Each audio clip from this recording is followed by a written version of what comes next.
The role of coaching, right? And it's not mine or your jobs to bash any coaches or say anything like that. And that's not going to be the business that I'm in. But we have to caution ourselves big time with some of the things that we're taught and some of the things that, I'm experiencing this one with a bunch of our elite high school guys all over the country going to camps. And you have college coaches, bro, major Power Five schools, get the ball up here and, stride to target. And it's like, bro, what is that? So for these guys that are going through that and taking that, what is your words of advice on how to kind of go through taking that from somebody who you're trying to obviously do what they say, but then you work with people like you and I who have done it, or you look at pictures of Aaron Rodgers, Kyler Murray, Patrick Mahomes, Josh Allen, all of them holding the ball down here.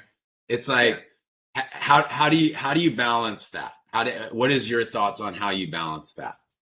So here's my thing. Those guys at the college level, like the elite college coaches, like their job and and this is going back to like the business. And I think some guys would with this, other guys definitely wouldn't. But like at the end of the day, their job doesn't depend on if you can throw the ball better. Their job depends on them going and finding somebody who can get the job done, and they can focus on X's and O's. That's what their job depends, right? So like at the end of the day, if you go to a camp and you're a guy that's getting coached, like he's probably looking at somebody else. And I'm not like that's going to be able to come in and he doesn't have to worry about it, and he doesn't have to talk an ounce about that. And all he has to do is go over the script with him before practice and roll him out there and turn it on. You know what I mean? Like, yeah, because there are guys that do that. Like there are guys that get away with it. And, there's also a time element for them. Like they don't have the time to devote to that. There's so many moving parts to their job.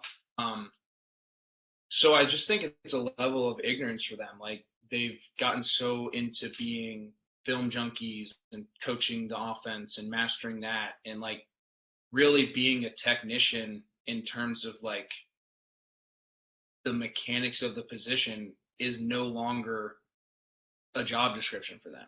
And I think that's an evolution of like how industrialized the game has gotten. And like a coaching staff goes to a place like Penn State, like if you don't win in the first 5 years, you're gone.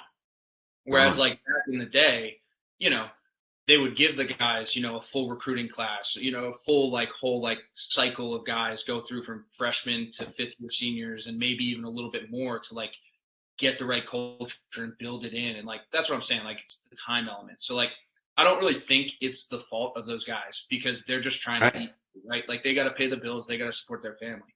Totally. So like what I would say is, not tooting my own horn or not tooting Austin's horn, like at all. But like, there are guys out there where if you look at their resume and you look at their experiences and you listen to a conversation like we're having right now, like, if anybody disagrees with me, I'd tell them to hop on this and we could talk about it. And right. If you threw one pass at Southeast Technical Institute of Alabama State and you're coaching kids and you're trying to tell me or Austin about that, like, I'm sure you're a good guy. I'll probably drink some beers with you and hang out with you. But like, I'm not like how and I'm sure like we probably hit it off in a lot of other ways, but like how qualified are you to really sit there and say like yeah, man, like what I teach works. It works because Jordan Palmer teaches it, or because, and I'm not even talking about Jordan because I love Jordan, but like whomever, we talks because all these guys who train like the number one pick coming out, like that dude was going to be the number one pick, whether he trained with his grandmother or that guy. Right. So it's like, thank you. It's just hard for me to sit there and have the conversation. And I'm sure they find ways to get better, and I'm sure that they find whatever it is for them. But like, again, just as a guy who like went through that process, went through the ups and downs, and like really realized that like when you had to get better, realized what it took to get better to survive at the highest level, and what the other guys that you're talking about who survive at the highest level for extended periods of time do. Like, I'm not going to like not do that. Like, go back and watch the greats. Go back and watch Elway. Go back and watch Marino. go back and watch freaking Joe Namath. Go back and watch all these guys. Like, there's a consistency in what they all do.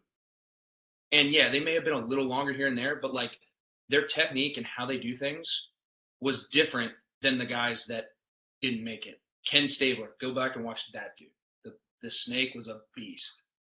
So like, but like those types of things, dude, like I just don't understand, how all these people get caught up in all the glitz and glamour that sometimes comes along with these guys who have a resume, but that resume is like, again, like I said, that resume would have been built for a homeless dude in LA if he had said, I'm going to go work with that guy. Right. And I'm like not taking away anything from those other guys. Right. But it's just like, you didn't luck into it, but you kind of did in a way. Right. So it's like, I really find guys who like went through it and like experienced those I failed moments and had the time to reflect on it, because those are the guys that are going to be able to say, this is why I failed for sure. And here's how I overcame it. And some guys end up getting better. I mean, if you watch Aaron from the time he was a rookie to his 4th or 5th year when he played, go watch his Cal tape. Like, Aaron was fortunate to have gotten into a position where he got drafted in Green Bay, sat behind Brett Favre, and watched Brett Favre throw the football. Brett said it great, was loose as a goose, and you watched Aaron transform to a completely different guy. And I mean, he went from holding the ball literally, like you were saying, to here, really mechanical, really robotical, to being like, whack, just super smooth and letting it fly. So like, if that's enough, you know what I mean? So it's like, you talked about what all these guys teach. And like I said, everyone kind of teaches a variation of it, but there's certain guys who really nerd out on it, dive into it really hard. And I was fortunate to have been exposed to a guy, Jeff Christensen, up in Chicago, who I worked with, who I give all the credit to everything that he did for me in terms of like turning it around, having put the time into it and developing it. Like that's the stuff for me that I love. I still talk to Jeff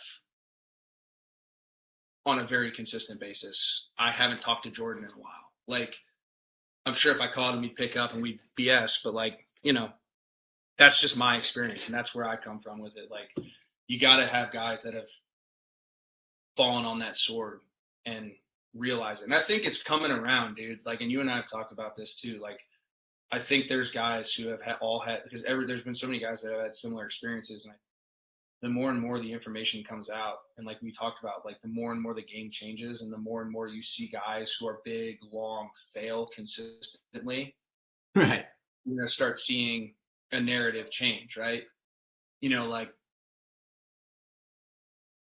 I mean, just look at my draft class. Like, guys, and like, who, if you watch them throw the ball, are longer guys. Carson Wentz, traded. Jared Goff, traded. Like, you start going down the line. Like, so there's things that are happening, and it's hard to not pay attention to it. You know what I mean? You're seeing guys like Baker going to get extended. Pat got paid.